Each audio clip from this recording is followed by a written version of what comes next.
асуухгүй зөвхөн асууна.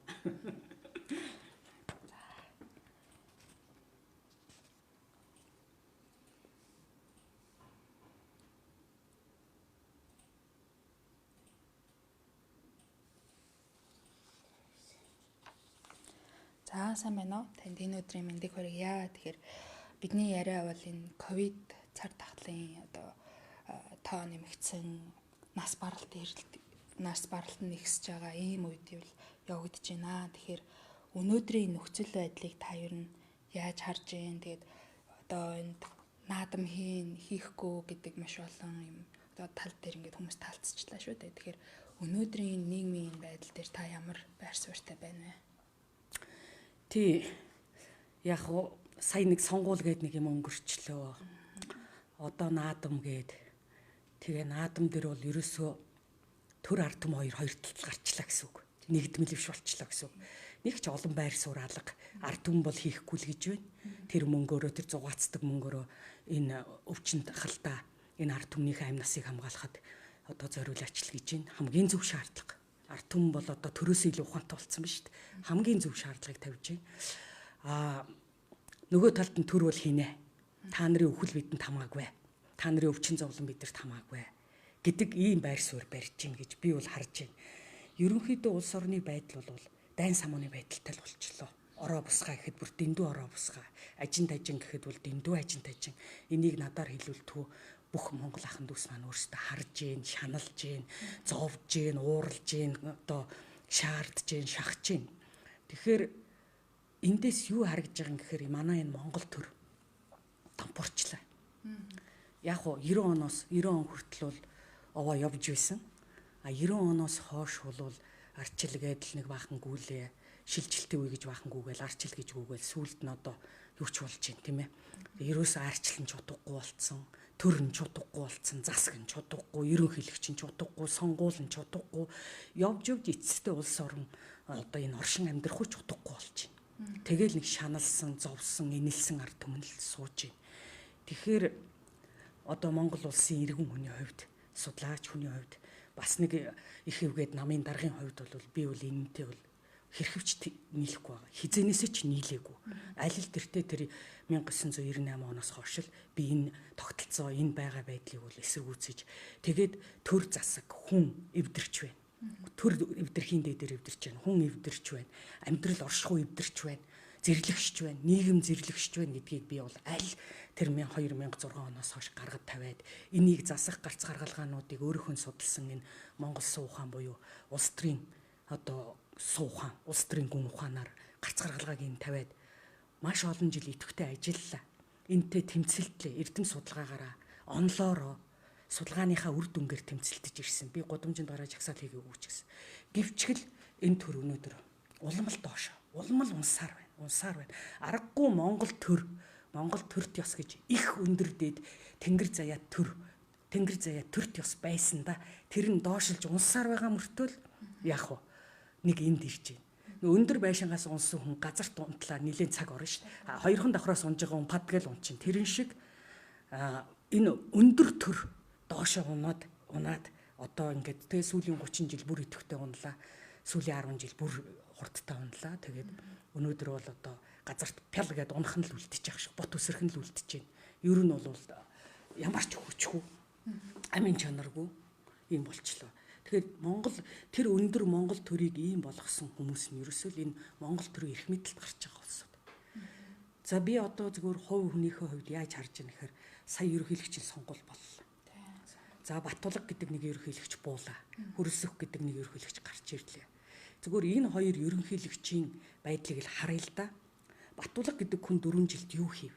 Монгол ялан малан зүгээр жигтэйхэн урайтай, жигтэйхэн бидний чинь омогшуулсан, хөгшсүүлсэн, жигтэйхэн итгэл найдвар өгсөн, урам зориг сэргээсэн урайтай л жигтэйхэн гарч ирээ үсттэй. Яг тэр шиг ажиллаж чадсан уу? Юу ч хийгээгүй. Энэ хүний ерөнхийлөгч байсан 4 жилийг дүгнээд харуул хориг гэдэг л ажил хийлээ шүү дээ. Хориг тавих гэдэг л ажил хийлээ, өөр юу ч хийсэнгүй. Хүмүүс болохоор төмөр зам мам тавилаа, инээ тэрэ гэдэг байгаа юм. Үгүй эн чинь ерөнхийлөгчийн хийх ажил биш. Энэ чинь ерөнхий сайдын хийх ажил. Төмөр зам тавих, засмал зам тавих, энэ зам тээврийг хөгжүүлэх, энэ чинь Ерөнхий сайд их ажил шүү дээ. Ерөнхийлөгч их ажил биш. Ерөнхийлөгч бол үндэсний эрх ашиг хамгаалах ёстой. Ард түмэн үндэснийхээ хөгжил эрүүл аюулгүй байдлыг л хангах ёстой. Энийний төлөө эв нэгдлийг хангах ёстой.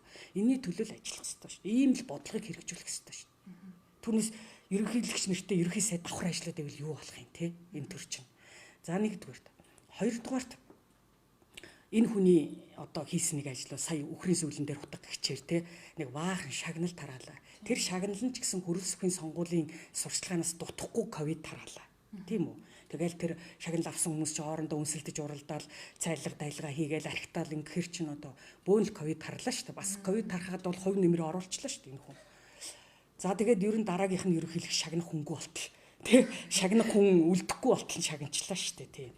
За тэгээд ингэснээрээ яасан гэхээр Монгол төрийн шагналын нэр хүндийг бол навс унгасан. Дахиад унгасан. Ер нь үеийн ерөнхийлөгч нар унгаж ирсэн. Энэ хүнч бас энийг унгахад үүргээ гүйцэтгэжлээ. За энэ хүний хийсэн 3 дахь ажил гэвэл өршөөл үзүүлчихлээ. Жилийн өмнө энэ хүмүүсээ баахан барьж хорой үздэй. Яг гэж хийсэн. 21 онд ерөнхийлөгч дахиад дэвшин шударгасыг тогтоосон гэж хэлнэ. Монгол ялсан гэж хэлнэ. Офшорчтой дайн зарлсан тэмцэл хийсэн ялсан гэж хэлнэ л гэж энэ хэдэн хүнийг барьж хорьсон. Тэгээд өгсөн ял малан ч хоёрын хооронд хийсэн гим нүгэлдээ ханцгааргүй одоо баг ял өгсөн. Тэгээд одоо сая буухынхаа өмнө өөрийнхөө аюулгүй байдал те өш хонзон авах элдв юмнаас айгаад бүгдийг одоо өршөөчлөө. Ийм юм байт юм уу? Монголын төрд хизээ жилийн дараа ял өгсөн хүнээ өршөөж исэн. 20 30 40 жил бүх насаараа хоригдох ялтай улсуудыг 20 30 жилийн дараа л өршөөдөг явдал. Бүр доор хаяж 15 20 жилийн дараа өршөөдөг. Тэгэхэд энэ хар жилийн дараа өршөөдөг. Энэ тэгэхээр энэ хүн ерөнхийлөгч байхдаа хийсэн бүх юм Монгол ялсангүй, Монгол урагшилсангүй, агсангүй, дээшилсангүй. За тэгээд энэ хүн зүгээр л ерөөсөө өөрийнхөө дараагийн улс төрийн карьер нэр хүнд дэвших эгийг л бодож сонгохтойг л бодож энэ бүхнийг хийсэн. Түүнээс яг Монгол шударгаас тогтоох гэж хийгээг өгдөг саяхан энэ өршөөлийн үйлдэлээс харагдаж байна. За тэгээ энэ хүн одоо Монгол улсын ерөнхийлөгч. Энэ хүнд тэр төмөр замаас илүү өдөр тутам өгч байгаа, ковидоор өгч байгаа, энэ утаа гэдэг асуудлаас болж өгч байгаа, утааг бууруулах гэдэг асуудлаас болж хичнээн хүн өхөв угаартаж. Тэр утаач нь бол энэ аргалыг хүртэл ингээд байгалаар нь хатаагаад авал шатхан сайн байдаг. Тэр хөвсгөр сэвсгэр тэн дундуур чинь агаар ороод шатхад сайн болдог. А гэтэл аргалыг түүж аваад ингээд шавар шиг шаваад автаачаар нөгөө нягт болчоод дундуур нагаар орохгүй шатлалт нь мууддаг байхгүй. Яг тэрэн шиг энэ байгалийн нүүрсийг чинь шатаахад тэр дундуур нагаар ороод хурдан шатна. А гэтэл энэ нүүрсийг чинь авчираад ингээд барьцалдуулагч наалдуулагч цавуугаар наагаад тэгээ шатаахаар эн чинь агаар орохгүй хурдан шатахгүй тэгээд гал энэ дэлхийд галыг бэлгэлсэн гал үндэстэн монголчууд өнөөдөр галаа яа түлхээ хүн төрөлхтний гал голомтыг бадраас монголчууд галаа яа түлхээ телевизээр заалгаас сууж. Тэгээд монгол хүний байглаараа галаа асаадаг ёсноос эсрэг гал доороосоо дээшээ асдаг бол энэ гал дээрээсээ доошоо асна. Урууданд оройтхын шинж. Ийм учиртай. Тэгэхээр зэрэг ингэтэл л энэ юмыг буруу хийж байгаа. Тэгэхээр байгалийн оршихуун зам ёсны эсрэг юм дандаа ийм байдаг. Зүг чигэн эсрэг, үйлдэл нь эсрэг, үр дүн эсрэг. Ийм байдаг. Тэгэхээр энэ хүмүүст энэ байгалийн зам ёс гэдэг юмыг нэг ойлгох хэрэгтэй л байх шиг байна. За тэгээд энэ хүн одоо энэ олон тэр хүн бол ерөнхий сайд бол тэр төмөр замаа хариуцаад яв. Хэрвээ ерөнхийлөгч байсан бол энэ утааны асуудлаар, энэ цар таглаар, энэ вакцинаар хичнээн хүн хүж өргөдөв. Хичнээн хүн халуун амиа алдав. Тэгэхээр хичнээн олон өрх бүл гашуутай үлдэж байна. Гэтэл энийг төлөө ерөнхийлөгч хүн дуурч явах хэрэгтэй. Энийг засахын төлөө ажиллаж явах хэрэгтэй. Гэтэл энэ хүн хийгээгүй шүү дээ. Ганц үг гарч ирж хэлээгүй. Хятад вакцины авчраа шахаж яхад энэ хүн хийгээгүй. Урдаас бөөнөр нь хятадуудыг оруулж ирээд ковид тарааж яхад энэ хүн юу ч дуураагүй. Тэгээд ард түмнийг туршилтын туулаа болгож яхад нэг дуураагүй. Лабораторийн хулгай нь болгож яхад нэг ч үг дуураагүй. Одоо хүүхдүүд рүү дайрч нэг ч үг дуураагүй. Дуурахгүй эсрэгээ буулаа. Дараагаар нь энэ хүний бас нэг юм байна. Дуурах ёстой жинхэнэ тэр үндэсний аюулгүй байдал, ард иргэдийн үндэсний энэ эрх ашигын төлөө дуурах ёстой, хийх ёстой, хөдлөх ёстой, шийдвэрлэх ёстой энэ хүн юу ч хийсэнгүй. Дараагийн нэг асуудал бол сая бол одоо энэ сонгуульд ерөнхийлөгчийн сонгуулийн өмнө бол улс орон энэ ковид тахал одоо ч хэцүү байна. Яг энэ дээр бол ерөнхийлөгчд хуулиар олцсон эрх нь байгаа. Сонгуулийг хойшлуулаад онцгой байдал тогтоогоол Тэгээд ковидыг хизээ дуустал 1-2 жилийн дараа дуустал онцгой байдлыг тогтоогоод л энэ улс орныг эмхэл зэгцэлж дэгн ёсонд нь оруулах, энэ ард түмнийг энэ өвчин зовлонгоос салах энэ ажлыг эмхэлж болох л байсан юм. Хулчгаар хийж чадсангүй шүү дээ. Хүүдэл сүхтэйгээ тохиротой юм уу? Чи надаар оролдохгүй, намайг буухаар чи надаар оролдохгүй, намайг шоронд хийхгүйгээ тохирсон юм уу? Яасан мэдэхгүй. Энэ хүнд бүрэн хуулийн эрх мэдэл нь байлаа, эрх зүйн байлаа. Харамсалтай нь энэ хүн юу ч хийсэнгүү. Ер нь бол хулчгаар хүн гэдэг нь л их тод харагдлаа шүү дээ. За ингээд Монгол ёс байдаг. Буцаж байгаа шуудын араас чулуу шиддэггүй гэж. Тэгэхээр би одоо нэгэнт буццсан бууцсан хүний араас чулуу шидмэргүй. Гэхдээ та нар нэгэнт асуусан энэ одоо цаг үеийн байдалтай холбоотой. Тэгэхээр би одоо хэлэхээс өөр арга алга. За одоо тэгвэл шинэ гарч ирсэн ерөнхийлөгч. Хүрэл сүхгүй гэдэг нэг айхтар дураараа ашиглагч байна. Тэгэхээр энэ хүний гарч ирсэн энэ хүний энэ ерөнхийлөгч болсон процессыг 2-3 зүйлээр ярьж болно. Нэгдүгээр сонгуул. Би бол олон ярилцлагаар удаадаар хэлж байгаа. Энэ хар машин болохгүй шүү. Энэ хар машин болохгүй байна. Одоо нодлон бол 20 оны их хурлын сонгуулиар би Баянзүрхэн 22 дугаар тойрогт ирдэг байсан. Тэнд бол миний ирээдүйн 3 газрын том судалгаагаар миний ирээдүйн байнга нэгт явсан. А яг газар дээр практик дээр ард түмэн миний талд байсан. Хоёр сонголтын нэг нь Баттутхан байсан. Олон ч одоо хамт нэр дэвшиж байгаа улсууд энийг хүлээн зөвшөөрчихсэн. За энэ Баттутхан бол энэ тойрог дээр бол баараггүй юм. Миний ирээдүйнч тийм байсан. Ард түмний дэмжлэгч тийм байсан. А тэгэхэд би зүгээр сураггүй байгаа байхгүй. Тэгээд хакерцсан гэдэг нь тов тодорхой.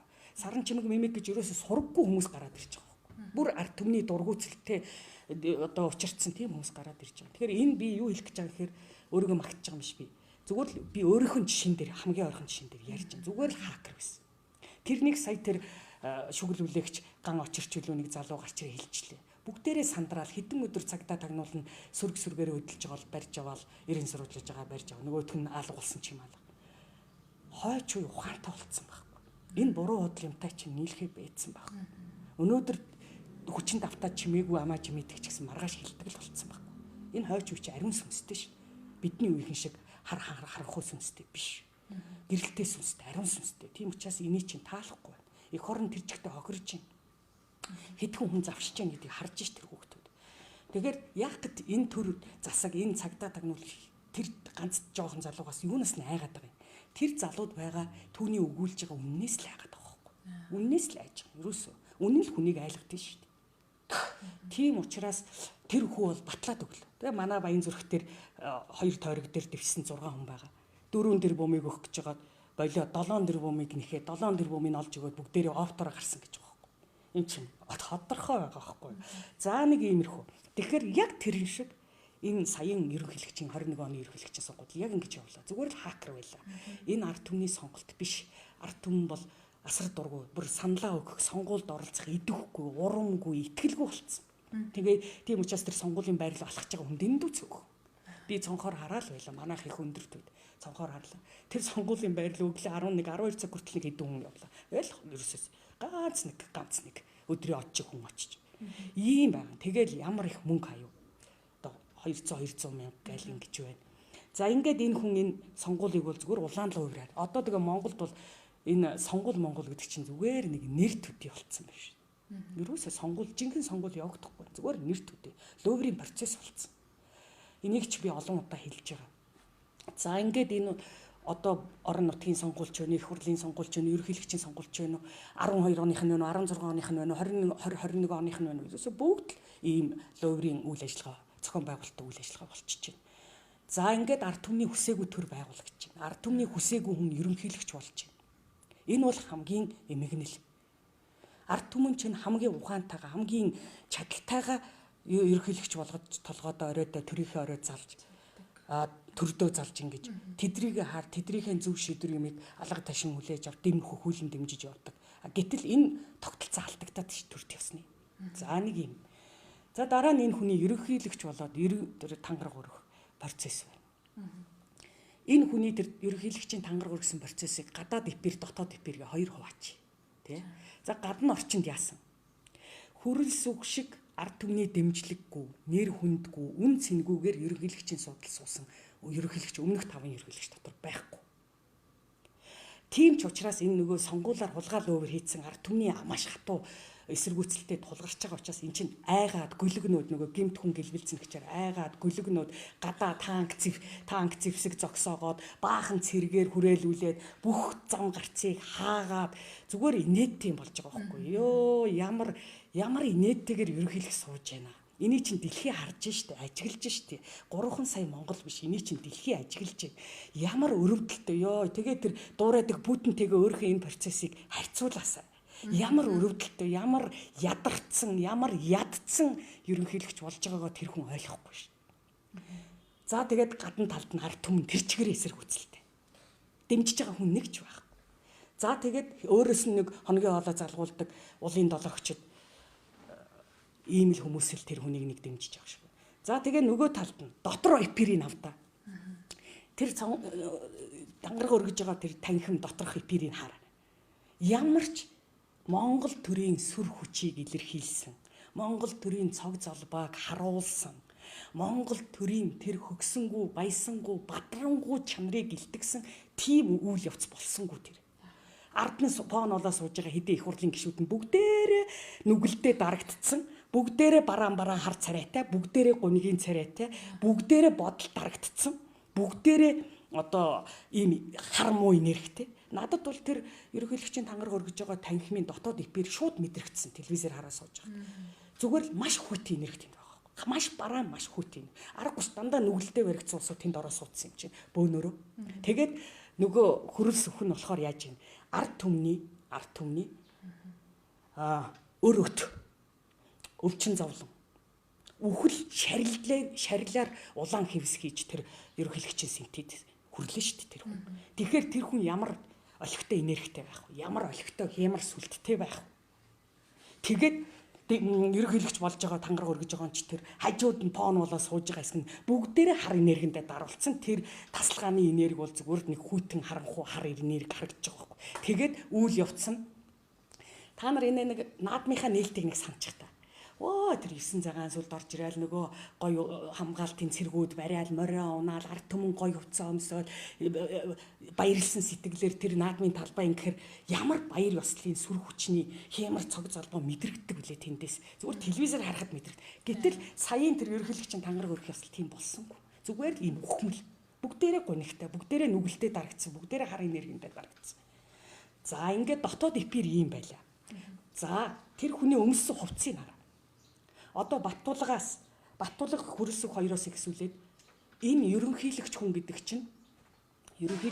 чинь Монгол төрт ёсны төдийгүй Монгол улс үндэстний түүхийхээ турш бүтээсэн бүх соёл, бүх амжилт, бүх сүр хүчийг хувцаараа, үгээрээ, үйлдэлээрээ, байгаагаараа тэр бүх юмараа илэрхийлж явах хэрэгтэй байхгүй. А тэгэнгүүт одоо эдгээр чинь би одоо хэлээд байгаа. Адуучин хүн шиг юмнууд гарч ирэл. Зүгээр нэг сумын багийн дарга нар ажиллаа хүлээлцэж байгаа юм шиг юм боллоо шүү дээ. Амин чанарын хувьд тэр процесс нь ямар ч сүр хүчний юм байхгүй, ямар ч хямар цог золбооны юм байхгүй, ямар ч гэрэл гэгээтэй сайн сайхан энерги, ямар ч ирээдүй үлзий дэмбэрэлтэй юм байхгүй. Зүгээр л нэг юм сонж исэн хэдий. Тэгээ энэ хөрөлс хүчээ ядж хат ямар сони ингэв. Дээлнийхөө ямар дээл өмсөн дээлнийхөө хормоо өшгөчж явдаг хүн юм. Монголчууд чинь дээлнийхөө хормыг өшгөлдөг хүнийг аюуд хямар дорой гэж үздэг. Тэгээ одоо би хид хідэн дээл өмсөд явахыг хаарлаа. Аюух дээлнийхөө хормоо өшгөлж явдаг хүн юм бэ. Уг нь эмэгтэй хүн л дээлнийхөө хормоо өшгөлдөг. Эрэгтэй хүн тэгтгүүдээ. Дээлнийх нь хормоо унжаагүй бол энэ хүн чинь аюух дээлнийхөө хормоо өшгөлж явах юм. Та нар ажиглаарай. Эмэгтэй хүний нүдээр ажиглаарай. За нэгдүгээр би зүгээр өөлөх гэж өөлөд байгаа юм биш. Зүгээр л төрт ёсод жижигхэн асуудал гэж байдгүй.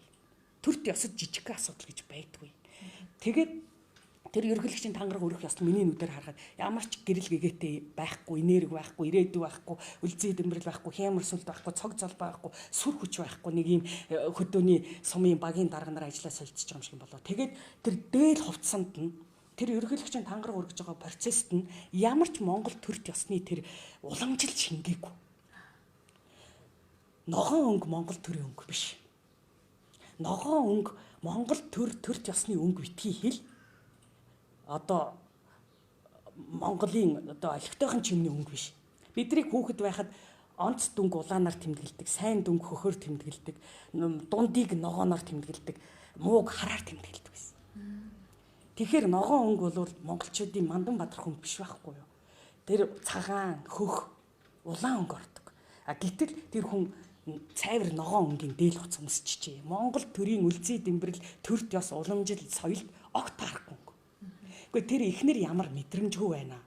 Тэр Монголын төрийн тэр ёслол хүндэтгэлийн албаных нь ямар мэдлэггүй, судалгаагүй, мэдрэмжгүй байна. Тэр эргүүдээ хажууд нь хэлэлтэй тий. Үгүй хөрөлсөхгүй ингэж болохгүй. Монгол төрийн өнгө хизээч өнгө байдаг. Үгүй энэ өмнөх ерөнхийлөгч нар чинь тэдний ихнэрүүд бас өөр байж. Бас нэг төв өнгө, хүчтэй өнгө тий. Дээр нь хөх өнгө, цагаан өнгө, цайвар өнгө бас зөв байж идэр чинь. Үгүй эдгээр чинь бүр дортоод байгаа. Тэгээд ногоон суурьтай цайвар өнгө. Тэгээд та нар хараараа.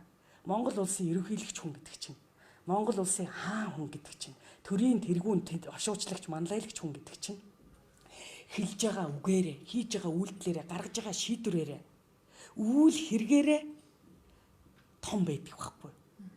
Тэгсэн энэ хүний чинь энэ хувцс нь хараа, энэ малгай дээр ингээд нэг одоо сүүлийн үед нэг залуучууд биеэрээ нэг хар шивээс хийлгээд байна тий. Соён боён бодолгоо дээрээ шивээл, энэ биеэрээ янз янзын хар юм шивээл, эсвэл одоо энэ хар дорогийнхан гэдэг байгаа чи энийг савхан гүртгэн дээрээ янз янзын юм оёол, нэг символ тэмдгүүд оёол, яг тэр шиг ингээ малгай дээрээ тийм тавьчихсан. Тэг бүсэн дээрээ тийм тавьчихсан. Тэгээд тэр дээл нь зүгээр л нэг жирийн ардын дээл. Ямар ч тэр хаан дээд хүний ихэс дээдсийн дээл хуц биш. Монгол төрийн ёс уламжил, Монгол төрт ёсны тэр соёл заншил, ёс уламжил тэр юм юусоо тэнд шингээгүй. Тэр тангараг ургаж байгаа үйл явдалт нь шингээгүй, тэр хувцсанд нь шингээгүй. Тэр ихнэр бол үнэн мэдрэмжгүй байна, үнэн мэдлэггүй муухай харанхуй байна. Тэр төрийн ёслол хүндэтгэлийн албаныхан тийм байна. Зүгээр л зургаар хувцалж штэ тэр. За тэгээд одоо энэ хүний дараагийн хэлсэн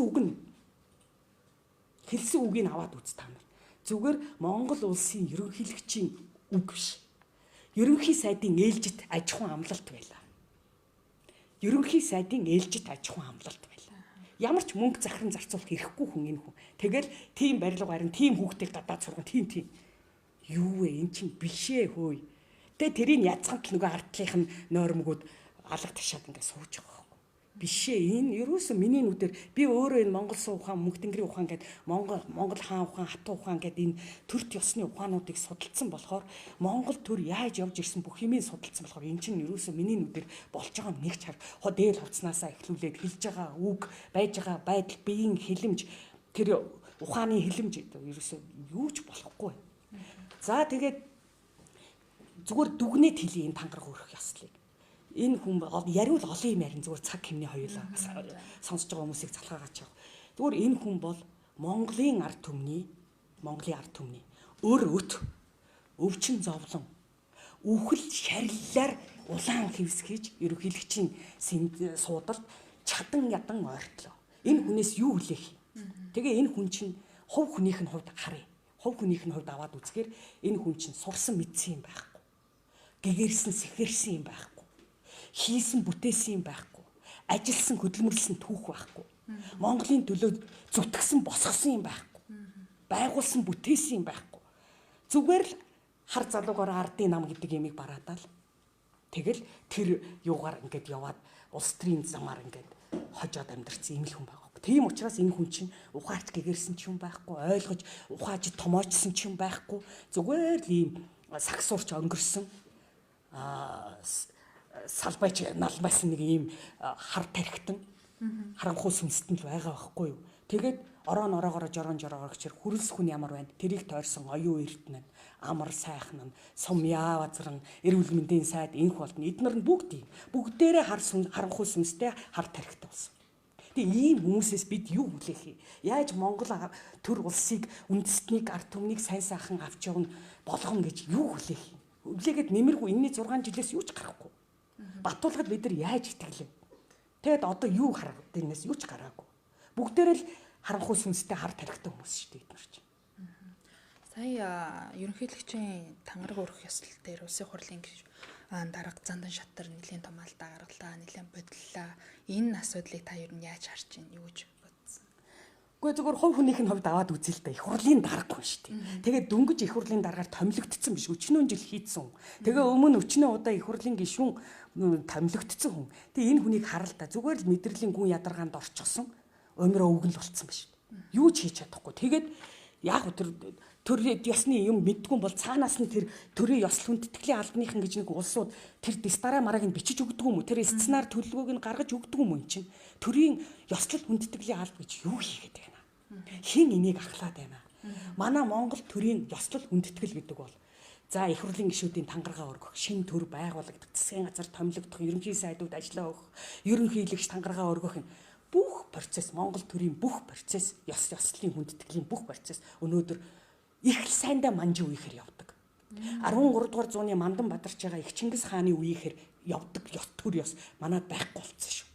Дандаа манжи үе, хувцас нь манж, ёслол нь манж, идэ цагаа тавьсан юм нь манж. Би одоо энэ болгоныг яриад ээж болохгүй байна. Гэхдээ би мэддэг болохоор би хардаг. Гэхдээ энийг ингээд өглөө чавд шиг гарч ирэл байн яриад бас хэцүү л байна л да. Тэгтэл хэлэхгүй бол болохгүй байна. Энд чинь Монгол төрт ёсны үйл ажиллагаа гэдэг чинь тэрэнд жижигхэн асуудал гэж байдгүй. Жижигхэн асуудал гэж байдгүй. Тэгээ та нараар тэргүй хатагтаа чи ямар ч малгаагүй тэр ёслолын үндэслэл арга хэмжээнд орж байгаа байхгүй. Ийм байд юм уу? За тэр дээр үеийн эртний хаан хатан шиг хувцалдгүй маа гэхэд ядаж нэг бүлээн цэстэй бүгэн альтайхан төрт ёсоо хүндэтгээ тэрэндээ таарсан тэрнийхээ зиндаа төвшөнд соёл заншил таарсан хэмжээнд хувцалж та ядаж нөгөө хэлбэр хөөдөг ус чинь тэр ёслол хүндэтгэлийн алба юу хилээд юу зөвлөд байгаа. Тэгээд зандан шатран тэгээ оймраа самруу болцсон бодлоо л тэгээд нөгөө ухаангүй ноён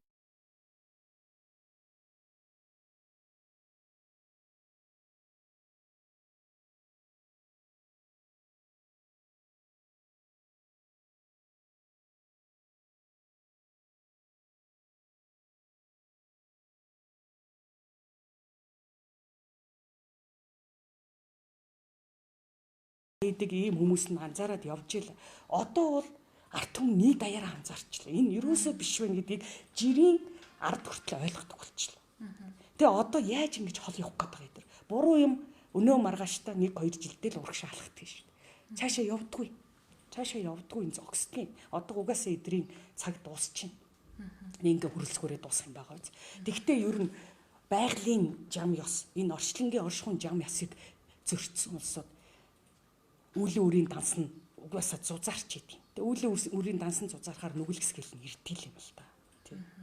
Та ер нь Монгол төрийг ер нь яг яаж харж байна? Одоо таны ер нь цаашдаа ер нь манай төр яаж явах хэвээр байна? Манай Монгол төр чи одоо хүнээр бол одоо оюуны хомсдолтой, сэтгцийн гажигтай болсон байна. Яагаад тэр Монгол төрд ажиллаж байгаа улсууд нь ийм байгаад байгаа байхгүй. Оюуны хомсдолтой, сэтгцийн гажигтай. Эсвэл галзуугийн больнист очиж имжлүүлэх шаардлагатай улсууд, эсвэл ганц судагт очиж нүглээ нэмэгдэх шаардлагатай улсууд л энэ Монгол төрд шаваа суучаад байна шүү дээ. Тэгэхээр энэ төр чин сэтгцийн гажигтай. Оюуны хомсдолтой болсон. Юм уншихгүй, гэгээр л олохгүй, мэдлэг гэгээр л олохгүй, юм ухаарц хэрэггүй, томоожихгүй. Одоо хөрөлсөгчин бол 53 хүрчихэж байгаа юм шиг л шүү дээ. Одоо мөн ухаажаагүй. Одоо мөн томоожаагүй. Тэгэл саксурч өнгөрсөн салганж налгансан нэг нөхөрлөө штэ. Алиа салвдаал явж штэ. Одоо доочууд нь бүгд тийм. Тэгэхээр Монгол төрийг би бол энэ бол биш ээ. Энэ бол одоо зүгээр оронцог болцсон. Оронцог. Одоо энэс илүү би яаж муу гэлхий. Оронцог болцсон Монгол төр бол зүгээр л их мэдлэр нь тоглож байгаа хэдэн хүн болчлоо штэ. Монгол төр жинхэнэ утгаараа халах тэр их хурлын гишүүн гэдэг нэг хэдэн хүний хар. Эмэгтэй гишүүд хараа жил дараа төр байгуулахт болгонд эмэгтэй гишүүдийн тоо нэмэгдэж байна. Тэ яагаад арт түмэн ийм олноороо өвчлөөд арт түмэн ийм олноороо амнасаа алж байгаа тэр эмэгтэй гишүүд юу ч хийхгүй байгаа. Яагаад ерөнхийлөгч нь юу ч хийхгүй байгаа. Яагаад ерөнхий сайд нь юу ч хийхгүй байгаа. Яагаад эрүүл мэндийн сайд нь юу ч хийхгүй. Бүгдээрээ ийм унтаа байгаа юм. Яагаад гэвэл эдгээр бүгдээрээ мөнгөний төлөө төрд ажиллаж байгаа байхгүй. Мөнгө олох гэж, мөнгө саах гэж, түүнээс арт түмэн их орныг өөдөн татах гэж тэнд ажиллаагүй байхгүй. Тийм учраас бүх юмний нэгдүгээр мөнгө тавигдаад байгаа учраас тэр арт түмэн. Тэгээ үг байдэн шүү дээ. Улс төрд ерөөсө хүний амь нас ямар ч үнц юм гэж. Яг тэр л болж шүү дээ. Тэгээ сая настай эмээ тэр халдвартын полицийн гадаа эмнэлэг рүү орж чадахгүй маш өгдөхээ машинд ачин хиймэл амьсгал хийж байгаа л алдчихжээ шүү дээ. Тийм мэтлэн зөндөө байна ийм процесс. Тэр утаа тэгээд тэрнээс гадна өчнөө үхэл хагцал энэ Монголд нүүрлчихэд байна. Юу хийж байгаа энэ арт түмнийг хамгаалахын төлөө. Өөдөн татахын төлөө юу хийж байгаа эдгээр бүх эрх мэдлийн бүх мөнгөний занг атгаж суучих юу хийж байгаа эдгээр. Дээр нь манай арт түмэнд бас буруу юм байна. ард түмэн өөрсдөө буруу хүмүүсийг өхүүлэн дэмжиж байна. Одоо тэр сая Тонгор өрх ёслолын ажиллагаа болж байгаа тэр Амраа гэдэг нэг хүү шүү дээ. Наад ковидынхаа дэглэмийг бариач олон хүн битгий цуглуулаач болооч зөв шаардлагатай. Яг л хууль ёсон журман дээр нь байгаа шаа. Тэгэхэд цагдаа ирээ барьж байгаа. Гэхдээ цагдаа уг нь хөрөлсөхийг барьж аваа тэр гадаа байгаа цугларж байгаа хөгжимчд цэргийнхнийг тарааж явах хэрэгтэй ш. Гэтэл өнөөдөр зөв шаардлага тавьсан хүүг барьж аваад хойч үе ингэж мөчн дард юм уу? Хойч үе чинь ариун цэвэр сүнстэй хүүхдүүд босч ирээд эний чинь та нарын энэ бузар булаа бурангуй явдлыг чинь тисэхгүй өнөөдөр өндийж шít. Тэг эдрийг одоо ингэж мөчн дарддаг юм уу? Эдрийн энэ зөв байгааг улам бөхүүлэн дэмжих хэрэгтэй шít. Тэгэд Монгол цагдаач гэсэн одоо болохоо гэж. Энэ цагдаа бол одоо ерөөсө дураараа ашиглаж шít. Хууль мэддэг цагдаа байхгүй. Зөвхөн торгуул ял мэддэг цагдаа нар болсон. Хууль мэддэг цагдаа байхгүй. Тэгээд төрийн формоор сүрдүүлдэг бүгд хоолны савнууд. Тэр цагдаагийн ажил хийхгүй бол орой очиод ихнэр хүүхдийнхээ аманд хийх юм байхгүй. Хоолны савнууд. Ийм хүмүүсийг хоолны сав гэдэг. Хотоодоо борлуулах хоолны төлөө ажилдаг хүмүүсийг түүнээс улс орон ард түмнийхээ төлөө ажилдаг хүнийг төрийн албаа гэж гэдэг. Энэ хоолныхоо эхнэрийнхээ аманд хийх, хүүхдүүдийнхээ аманд хийх хоолны төлөө ажилдаг бүх хин нэг хөрөлсөх юм, хин нэг хэдэн эрх мэдэлтний зааврыг тушаалыг хэрэгжүүлдэг хүмүүсийг хоолны сав гэдэг. Боол гэдэг. Өнөөдөр Монголын цагдаа бол өнөөдөр Монгол төрийн албан хаагч төрийн одоо төрийн үйл ажиллагааг явуулагч байх, ард түмнийг хамгаалагч байх байтал эрх мэдэлтнүүдийг хамгаалагч, ард түмнийг занал хийлэгч, дарангуйлагч болж байгаа. Цагдаа нарт хууль алга. Одоо цагдаа нарт нэн төрүн хууль хэрэгтэй байна. Энэ цагдаа нарыг хууль ёсны дагуу ажиллаж сурах хэрэгтэй байна. Дараагийн нэг юм бол энэ манай ахмадууд их буруу байна. 90 оноос хойш энэ ахмадууд л сонгуулийн өглөө гой дээлээ өмсөж очиж буруу хүмүүсийг сонгож өөгшүүлсээр байгаад энэ 30 жилийн хугацаанд энэ улсыг дампуурсан. Тэд нар 200 мянга бодож байна. Тэд нар хаяа ахмадын баяраар өгдөг, цагаан сараар өгдөг нэг халуун сав, нэг цай 20 мянган цаасын л бодож байна. Тэд нар эх орноо ийм юмнаас худалдаад ирээдүйн хойч үеэ ийм юмнаас худалдаа дууслаа шүү дээ. Яг хөө зөв сэтгэдэг, зөв сонголт хийдэг. Намайг нодлон нэр дэвшээ явж хахад зөндөө ахмадууд ирсэн. Тэгсэн чинь бүр 60 70 80-аад онд ардын намын бүр аймгийн намын дарга марга хийж явсан бүр мундаг сэхэтнүүд байгаа. 80 тэрэтэ ирээд би улс төрч биш юм байна баттгоо. Чиний энэ ярьж байгаа энэ сонгуулийн лекц, энэ мөрийн хөтөл рухмыг харахад чи бол үнэхээр мундаг улс төрч. Би өөрийгөө магтаж байгаа юм биш шүү. Тэр одоо миний хамт байсан хүмүүс сонсоол байжээс. Тэр хүмүүс гарч ирээ микрофоноор ил хэлжээс. Тэгэхэд манай нам болохоо ичлаа. Энэ намыг зэвүүцэж чинь, жигшэж чинь. Би чамд саналаа. Ийм ухаалаг гоё ахмадууд байна. Тэгтээ эднэр цөөн байна. Ихэнх нь л нөгөө хоногийн хоол. Нөгөө л халуун сав, нөгөө л нэг хоёр хил гурил будаа тий. Йоо ичээч энэ ахмад үе одоо болиоч тий. Бас нэг буян заяач байгаа үсттэй өдөө хүртэл улс нийгэмдээ ажилласан үр хөвг төрүүлсэн үр хөвгтийн чинь буян нэг хоёр хил будаа, хоёр хил мах 200 мянган цаасаар хүчих гээд байна. Энэ их орноо бодолтой одоо энэ ахмад үед үг хэлэхгүй болохоо хичээд байна. Энэ ахмад үе үнэхээр мунхарч байна. Манай нам гэж нэг хэсэг энэ буруу хүмүүсийг толгой дээрээ задлаа. Одоо энэ мөнгө өгдгийг амралтанд аваачдгийн соёлд явуулдгийн энэ тэнд аялуулдгийн гэж өгсөөр үйтэл одоо энэ их орон чинь хэцүүдлээ. Одоо энэ ахмад үе юм бодох цаг болцсон байна. За нэг ийм юм хэлэх хэрэгтэй. За тэгээд дээр нь энэ манай төр бол ерөөсөө л төрөний хэлбэр сэтгцийн гажигтай оюуны хомсдолтой болцсон. Ийм хүнтэй юу ярих юм? Тэгээд сэтгцийн гажигтай оюуны хомсдолтой болцсон юм чинь үнээс ичиж мэдв. Бидний хүүхэд байхад нэг ийм жаах ийм салга татангуулцсан нэг ийм жоохон сэтгцийн гажигтай сэтгцийн үед эмгэгтэй хүмүүс хүүхдүүд явдаг байсан. Тэгээд тэрий чи хинч зодохгүй, хинч ортохгүй өрөвддөг. Тэгээд тэр бол ичихгүй. Ингээд шүлсээ гойжулсан явна, энэ урдан даг дайрлуулсан явна. Хэр тоос бол тэр ичихгүй. Яагаад гэвэл тэр ичдэг мэдрэхгүй тэр сэрэл мэдрэмжийн төв нь хаагдчихж байгаа, гэмтчихэж байгаа учраас. Одоо энэ төрд байгаа усад яг ийм болцсон байна. Нүс юунаас ч ичдэг. Юунд санаа зовдөг. Тэгээ хажууд нь байгаа тэр эхнэрүүд юу хийж, юу хэлж, яаж тэр ирчүүдийг зүглүүлээд байна. Чи мөнгө олж ир, чи ямар ч хамаагүй аргаар ерөнхий сайд болчлоо, ерөнхийлөгч болчлоо гэж хөвгүүлэн дэмж сууд юм ааш. Хэрвээ миний нөхөр ингэсэн бол би ална.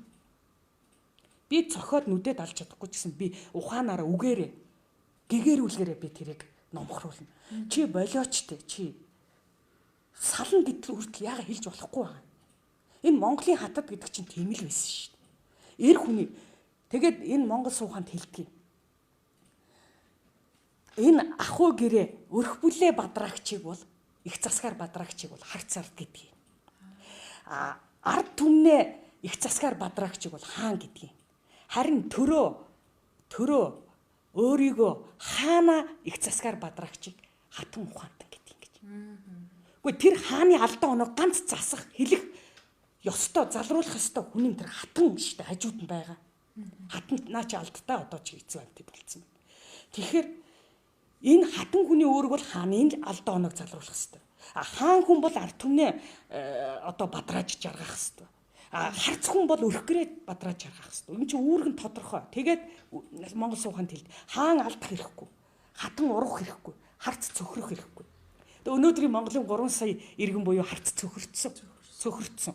Хаттууд нь ингээд ургацсан, тий?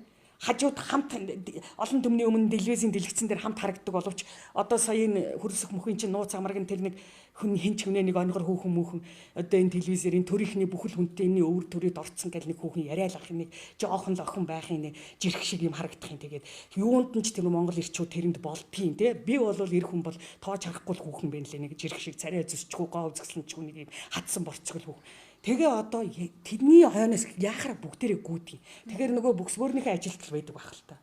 Тэг гаднаасаа бол хүн тоож харахааргүй юм байлээ. Тэгэхээр би бол ийм ингэж хардаг нөгөө суугаан судалсан хүн чинь. Гэтэл хатан хүн гэдэг бол хааны л алдаа оног засах хэрэгтэй. Төрийн ийм алдаа оног засах хэрэгтэй. Хаан хүн бол ард түмнээ бадрааж ард түмнийхээ алдаа оног засч ард түмнээ бадрах хэрэгтэй. Энийг мэдэхгүй улсууд өнөөдөр зүгээр л алиа салгатай болчихж.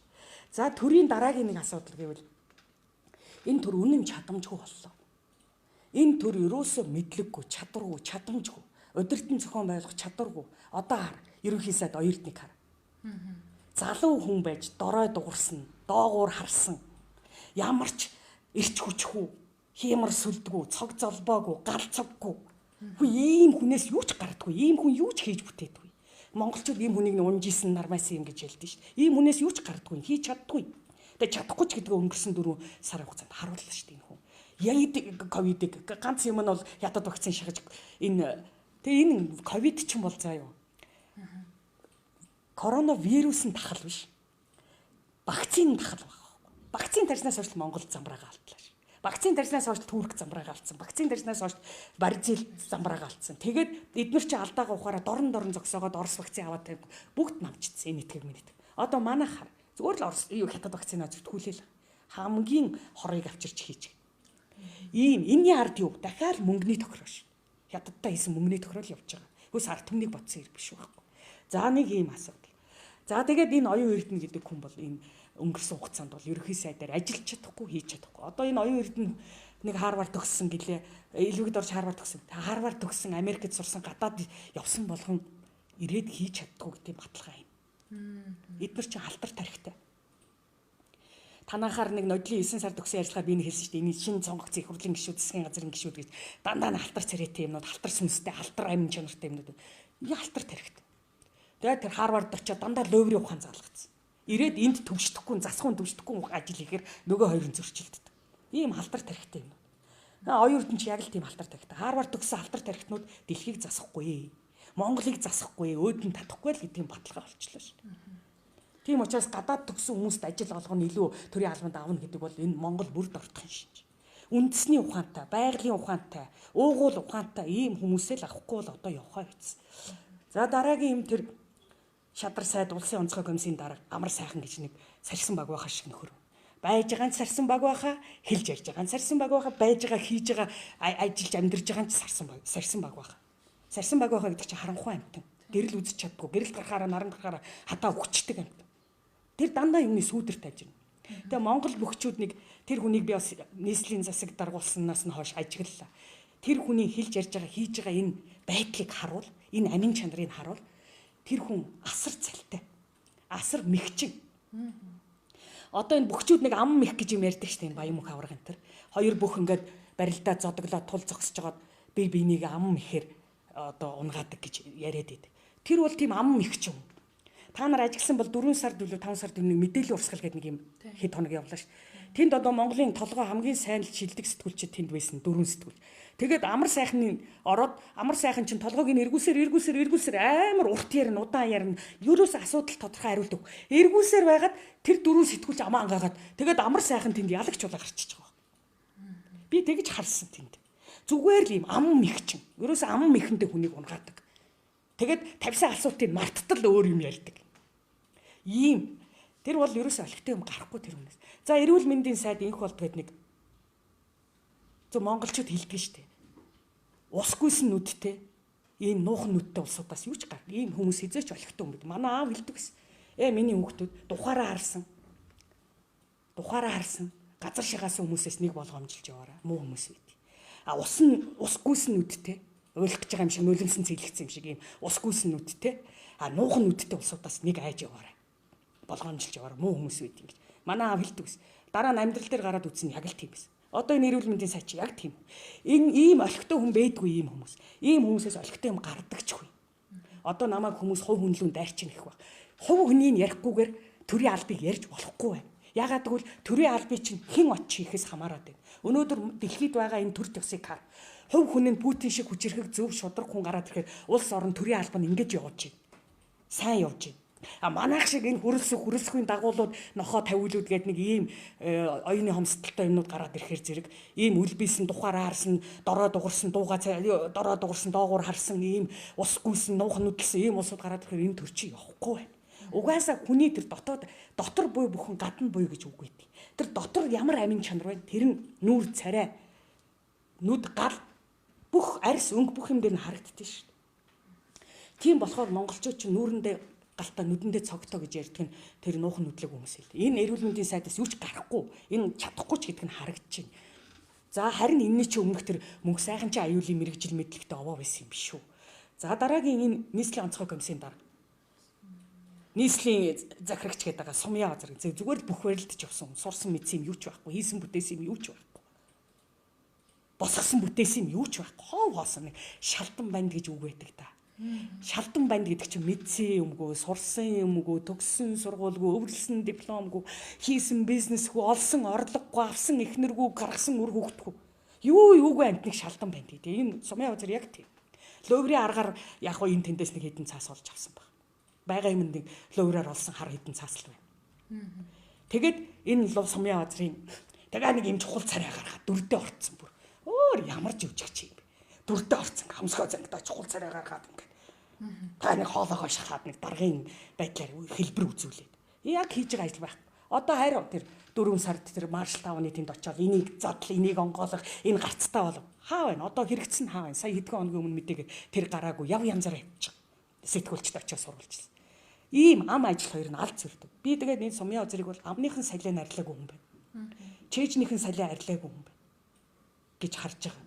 Тэгэд ерөнхийдөө эднэрийг харахаар хүрэлс хүн байна уу, оюун эрдэнэ байна уу, амар сайхан нь байна уу, сумья газар нь инх болдно уу, энэ төр зэсгт байгаа бүх хүнийг хар 76 их хурлын гишүүнийг хар цаана байгаа тэр сайд дарга нар яам тамгийн газрынхныг хар зүгээр л халтар тархитнууд, халтар царайтнууд, халтар амин чанартнууд дахиад дээр нь зүгээр л хоолны сав, шунлын савууд зөвхөн төрөөс мөнгө саах гэж, мөнгө монжих гэж, мөнгө идэх гэж, мөнгө луурдах гэж л энэ эрх мэдэл дээр очиж байна. Хүмүүс Монголын улс үндэстний төлөө, Монголын ард түмний төлөө би ажиллах ёстой гэж ухамсарласан нэг ч хүн энэ дотор алга. Ийм л байна. Тийм учраас би бол энэ одоо энэ ажиллаж байгаа Монгол Ардын намын төр засаг, энэ луурдаж авсан төр засаг, энэ луурдаж авсан ерөнхийлөгч, энэ эрх мэдэл энэ ерөөсөө зүгээр л дампуу тууцсан. Зүгээр л дампуу. Эднэртэй одоо төр гэж харьцах хэрэг алга, төр гэж харах хэрэг алга, төр гэж итгэх хэрэг алга, төр гэж найдах, хүлээх хэрэг алга. Та хоёр ерөнхийлөгчийн сонгуул, ерөнхийлөгчийн талаар бас хатан ухааны талаар бас нэлээд ярьлаа шүү дээ. Тэгэхээр Монголд ер нь ерөнхийлөгч гэдэг хүн, ерөнхийлөгч гэдэг энэ байр суурь ер нь хэрэгтэй юу? Хэрэггүй. Энэ одоо тэр Монголсын ухаанд, улс төрийн гүн ухаанд сургаснаар бол ерөөсөө л төр буюу ард түмний нэгдмэл тарих.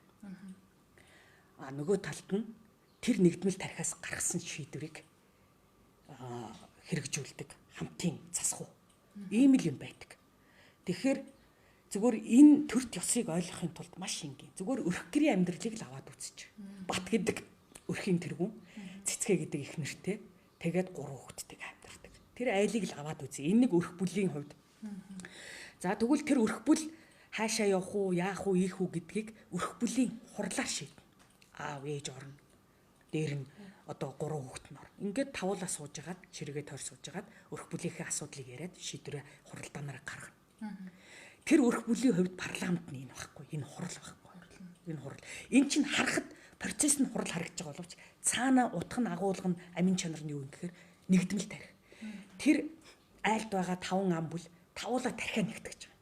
Тархин доторх бүх мэдлэг, ухаан, гэгэрэл, арга туршлагад нэгтгэж байгаа. Тэгээд тэрийгэ нэгтгэж жагаад за манай гэр бүлийн энэ асуудлыг ингэж л шийдэх юм байна.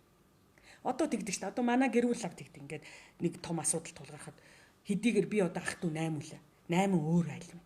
Тэгэхэд 8 үлээ тал талаас цуглаж байгаа л тэгээд асуудлаа яриад тэгээд шийд явчихдаг. Тэгээд ажлаа хуваарлаад явчихдаг. Яг энэ шиг байхгүй. Тэгэхээр Монгол энийг томруулчих. 3 сая ард түмэн Монгол улс төрийн аваа үзчих. Тэгэхээр бүх 3 сая ард түмэн нийлээд хуралдахыг л төр гэж байгаа. Тэр хурлаас гарч байгаа шийдвэрийг төрийн шийдвэр. Тэгэхээр төр гэдэг чинь ийм тусгай 76, тусгай нам ийм байдгүй. Энэ ард түмэн. Тэгэхээр 3 сая иргэн 3 саяулаа нийлээд суугаад тархин доторх эрдэм мэдлэг дарга туршлага бүх юмаа нэгтгэчихэр энэ бол нэг ард түмний нэгдмэл тарих буюу үндэсний тарих гэж хэлдэг. Энэ нь төр. Тэгэхээр миний мэдэхгүй юм чамд байгаа. Чиний мэдэхгүй юм тэнд байгаа. Тэрний мэдэхгүй юм энд байгаа. Ингээд л ахаар хүн мэддэг юмаа ингээд нийлүүлэхээр энэ ард түмний нэгдмэл тархин дотор чинь бүх талын бүх мэдлэг байдаг. Энэ бүх талын бүх мэдлэгийг л гэгэрл гэж хэлээд байгаа шээ. Тэгэд тэр ард түмний буюу үндэсний нэгдмэл тархинаас чинь ямар ч асуудал хилцсэн мэдлэг байдаг. Гэрүүгээрээ шийддэг. Түүнээс 76 хүний мэдлэгт 3 сая ард түмний тархинд байгаа бүх мэдлэг 76 хүний тархинд байхгүй. Тэгэхээр тэд нар мэддэг юмаа зөв шийдсэн ч мэддгүй юмаа буруу шийддэг байхгүй. Ингээд энэ 76 чинь парламент биш өнөөдөр. Яг 3 сая ард түмний. Тэгээ 3 сая ард түмнийг яаж нэгтгэж хуралдуулах юм? 3 саяглаа нэг дороо яаж цуглах юм? Яаж хуралдах? Маш амархан. 10 айл нийлээл 1 10-т. 100 айл 1 100-т. 1000 айл 1 1000-т. 100000 айл 1 төмд. Тэгээд 10 100 мянга төмтийн дарга нар их хуралдаа суучдаг.